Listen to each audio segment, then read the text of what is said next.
জান্নাতে প্রবেশ করব মিনিমাম কিছু বলেন জামশেদ ভাই।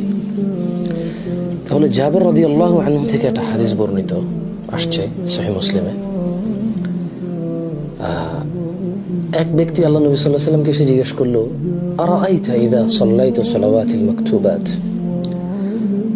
বলছি ইয়া রাসূলুল্লাহ, আপনি কি মনে করেন আমি যদি দিনে 5 ওয়াক্ত ফরজ সালাত আদায় করি, ওয়া সুমতু রমাদান, রমাদানের সিয়াম পালন করি, ওয়া আহলালতুল হালাল, হালালকে হালাল হিসেবে জানি, ওয়া হারামতুল হারাম, হারামকে হারাম হিসেবে জানি, আদখুলুল জান্নাহ ইয়া রাসূলুল্লাহ সাল্লাল্লাহু আলাইহি ওয়াসাল্লাম, বলল আমি কি জান্নাতে যাব তাইলে? ক্বালা নাআম, রাসূল সাল্লাল্লাহু আলাইহি ওয়াসাল্লাম বলেন, হ্যাঁ তুমি জান্নাতে যাবা।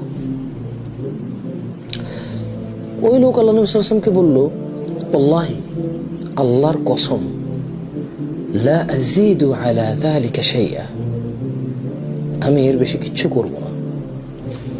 মানে এটা মিনিমাম সে করবে, সেদিনে 5 ওয়াক্ত 17 রাকাত সালাত আদায় করবে, বছরে রমাদান মাসে পূর্ণ সিয়াম পালন করবে, অসুস্থ হলে পরে পুরো করে নেবে, হালালকে হালাল হারামকে হারাম হিসেবে জানবে, এর বেশি কিচ্ছু করবে না সে।